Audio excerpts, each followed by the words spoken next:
வணக்கம். இது big picture. நான் பாலா. 2026 சட்டமன்ற தேர்தலுக்கு அதிமுக பாஜக கூட்டணி உறுதியானதிலிருந்தே அதிமுகவில் நிறைய பேர் அதிருப்தியில் இருக்கிறாங்க. மீண்டும் பாஜக கூட்டணிக்கு போனதன் காரணமா ஏராளமான தொண்டர்கள், முக்கிய நிர்வாகிகள், தலைவர்கள் உட்பட பலரும் அதிருப்தியில் இருக்கிறார்கள் அப்படிங்கிற காரணம் சொல்லப்பட்டது. ஏன் இது சொல்லப்பட்டது அப்படின்னா, கடந்த முறை 2021 சட்டமன்ற தேர்தலின் போது அதிமுக பாஜக கூட்டணி இருந்ததுனால தான் அதிமுகவால் பெருமளவு வெற்றி பெற முடியல.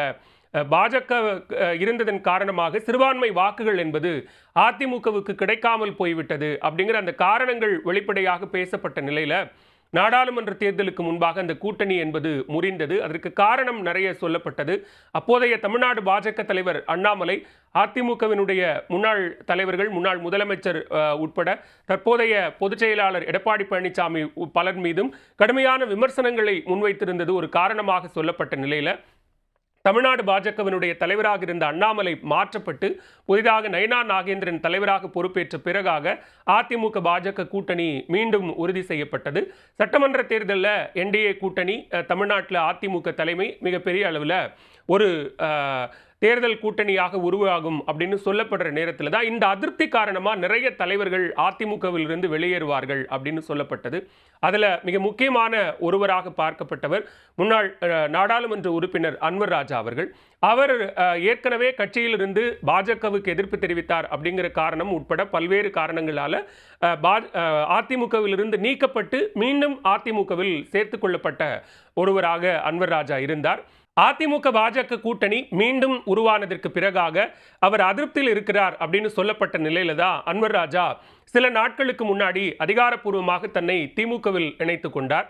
திமுகவில் இணைத்துக் கொண்ட சில நாட்கள் கழித்து அவருக்கு திமுகவில் இலக்கிய அணி தலைவர் அப்படிங்கிற ஒரு பொறுப்பும் வழங்கப்பட்டிருக்கிறது. எனவே நேரெதிர் நிலைப்பாடு கொண்ட அதிமுகவிலிருந்து திமுகவுக்கு அன்வர் ராஜா வந்த நிலையில அப்போ சொல்லப்பட்டது என்னன்னா, இன்னும் பல தலைவர்கள், முன்னணி மூத்த தலைவர்கள் எல்லாம் அதிமுகவிலிருந்து வெளியேற காத்திருக்கிறார்கள். அவர்களுக்கு பாஜக கூட்டணிக்கு அதிமுக மீண்டும் சென்றதில் விருப்பம் இல்லை அப்படின்னு சொல்லப்பட்டது. அப்போ அன்வர் ராஜா சொன்ன கருத்தும் என்ன அப்படின்னா, பாஜக அதிமுகவை முழுவதுமாக கபலீகரம் செய்துவிடும், விழுங்கிடும். அது அவங்களுக்கு அதிமுகவுக்கு தெரியல. எனவே பாஜகவோடு கூட்டணி போனது அப்படிங்கிறது நிறைய பேருக்கு விருப்பம் இல்லை அப்படிங்கிற ஒரு கருத்தை சொல்லியிருந்தார். இந்த நிலையில தான் இப்போ முன்னாள் எம்பி மைத்ரேயன் திமுகவில் இணைந்திருக்கிறார். அவர் அதிமுகவினுடைய மிகப்பெரிய ஒரு நம்பிக்கையாக பார்க்கப்பட்ட ஒரு தலைவராக இருந்திருக்கிறார். அதே நேரத்தில் முன்னாள் முதலமைச்சர் ஜெயலலிதாவினுடைய தீவிர விசுவாசியாகவும் மைத்ரேயன் இருந்திருக்கிறார். இந்த சூழலில் நேரெதிர் முகாமான திமுகவிற்கு மைத்ரேயன் வந்து சேர்ந்திருக்கிறார். அதிமுகவினுடைய போக்கு சரியானதாக இல்லை, அவர்களினுடைய நடவடிக்கைகள் சரியானதாக இல்லை அப்படிங்கிற ஒரு காரணத்தை சுட்டிக்காட்டி மைத்ரேயன் தற்போது திமுகவில் இணைந்திருக்கிறார். சரி, கடந்த சில ஆண்டுகளில் யார் யாரெல்லாம் இப்படி அதிமுகவில் இருந்து, அதாவது அதிமுகவே திமுகவில் இருந்து எம்ஜிஆர் பிரிந்து சென்று உருவாக்கிய கட்சி தான்.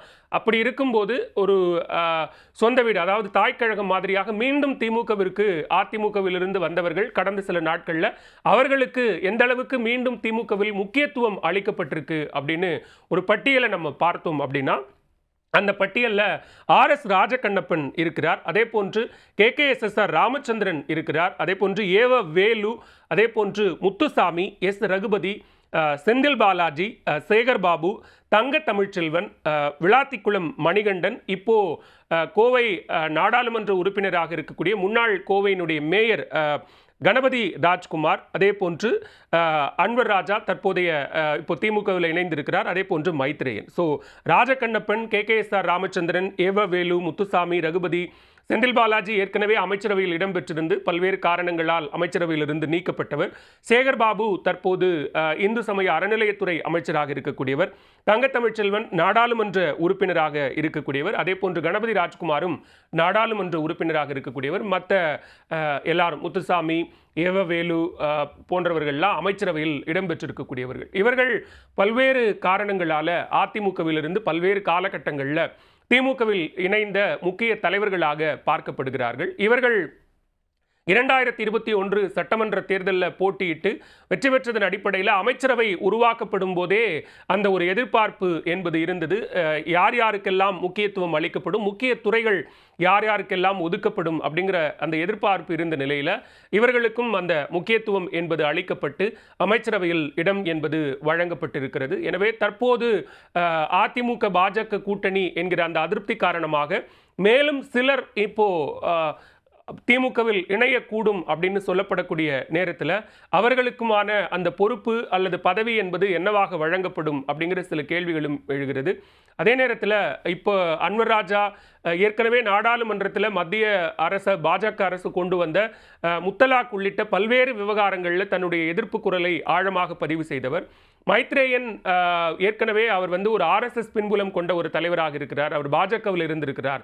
அவர் அதிமுகவுக்கு வந்திருக்கிறார். அவர் கட்சியிலிருந்து நீக்கப்பட்டு மீண்டும் கட்சியில் இணைத்துக் கொள்ளப்பட்ட, அதாவது அன்வர் ராஜா மாதிரியே இவரும் நீக்கப்பட்டு மீண்டும் இணைத்துக் கொள்ளப்பட்ட ஒருவராக இருக்கிறார். எனவே அதனால அவர் திமுகவுக்கு போயிட்டார் அப்படின்லாம் சொல்லப்படக்கூடிய நிலையில இன்னும் பல மூத்த தலைவர்கள் அதிமுகவிலிருந்து திமுகவுக்கு வரலாம் அப்படின்னு சொல்லப்படுகிறது. எனவே எதிர்வரும் 2026 சட்டமன்ற தேர்தலில் அதிமுக வெர்சஸ் திமுக அப்படிங்கிற இந்த களம் என்பது எப்படியாக கடந்த காலங்களில் இருந்திருக்கிறோ அதை விட இன்னும் கொஞ்சம் ஒரு படி வீரியமாக போவதற்கு இது போன்ற அங்கிருந்து நேரெதிர் முகாமிலிருந்து அந்த தலைவர்கள் திமுகவிற்கு வருவது அப்படிங்கிறதுல ஒரு சின்ன வேகம் அதிகரித்திருக்கிறது. 2 பேர் வந்திருக்கிறாங்க. ஆனால் இது தொடர்பாக அதிமுக பொதுச் செயலாளர் எடப்பாடி பழனிசாமி பேசும்போது என்ன சொல்றார் அப்படின்னா, இதனால எங்களுக்கு ஒன்றும் இழப்பு இல்லை, இது ஜனநாயக நாடு, யார் எந்த கட்சிக்கு வேண்டுமானாலும் போகலாம், அதில் எந்த விதமான சிக்கலும் இல்லை, எங்களுடைய கட்சிக்கு எதிரான நிலைப்பாட்டை எடுக்கும் பட்சத்தில் அது தொடர்பாக நாங்கள் தேவையான இடத்துல நாங்கள் எதிர்வினை ஆற்றுவோம் அப்படிங்கிற ஒரு கருத்தையும் எடப்பாடி பழனிசாமி பேசியிருக்கிறார். இந்த நிலையில் ஏற்கனவே நம்ம பட்டியலில் பார்த்த இந்த மூத்த தலைவர்கள், அமைச்சரவையில் இடம்பெற்றிருக்கிறவர்கள், தற்போது புதிதாக சேர்ந்திருக்கக்கூடிய முன்னாள் நாடாளுமன்ற உறுப்பினர்கள் என அடுத்த வரிசையில் யார் அதிமுகவிலிருந்து திமுகவில் இணையப் போகிறார்கள் அப்படிங்கிற ஒரு கேள்வியும் அரசியல் வட்டாரத்தில் எழுந்திருக்கிறது.